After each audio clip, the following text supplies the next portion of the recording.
તો કેમ છો બધા મજામાં? બધાને જય માતાજી, જય મામાડી. સ્વાગત છે તમારું બધાનું મારા નવા વ્લોગમાં.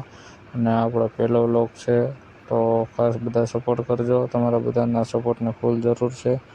અને આપણી ચેનલમાં રોજ નવો વ્લોગ આવતા રહેશે. આપણા ચેનલમાં દેશી વ્લોગ આવશે. અને જો તમને મારો વ્લોગ ગમે તો આપણી ચેનલને લાઇક, શેર અને સબસ્ક્રાઈબ કરવાનું ભૂલતા નહીં. તો ચાલો આપણે જઈએ હવે મેરડીમાના મંદિરે. ચાલો હવે આપણે નીકળીએ. તો ફાઇનલી આપણે નીકળી ગયા છીએ મેરડીમાના મંદિરે જવા માટે. પણ આ વરસાદ બહુ હેરાન કરે છે, એટલે આપણે અહીંયા એક મોલ છે ને ઊભા રહી ગયા છે. અને આપણે રેનકોટ લાવવાનું ભૂલી ગયા છીએ. આપણને ખબર નહોતી વરસાદ આવશે એમ. અને અહીંયા પુલનું કામકાજ ચાલુ છે. આપણે ઊભા રહી ગયા છીએ.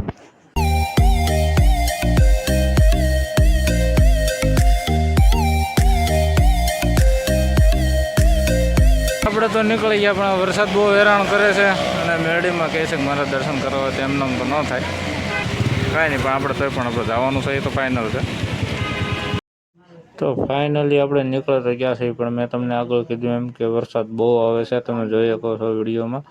બહુ એટલે બહુ વરસાદ આવે છે. એટલો વરસાદ આવે છે ગાડી હાલે એમ નથી. કેમ કે ગાડી આંખ્યું એટલે મોઢા ઉપર સાંટા વાગે ને ફેમિલી હારે છે, એટલે ગાડી હાલે એમ નથી. અને તમે જોઈ શકો છો વરસાદ કેટલો આવે છે. વરસાદ એટલો છે એટલે આપણે હવે જવા દેવી ઘરે, મળવી ઘરે જઈને.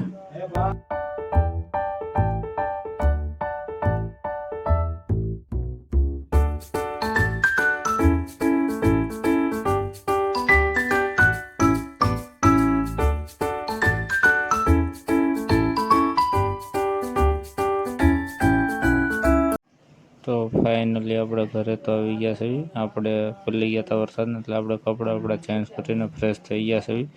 વરસાદ એટલો હતો એટલે આપણે મેરડીમાના મંદિરે જઈએ કે નથી. જોકે માતાજીનો હુકમ ન હોય એટલે ન જવાનું, પણ કંઈ નહીં, હવે એનો હુકમ થાય ત્યારે પછી આપણે જઈ આવીશું. આજે વરસાદ એટલો હતો એટલે આપણે નથી જઈએ કે. તો ચાલો હવે હું પણ તમને બતાવું વરસાદ કેવો આવ્યો હતો.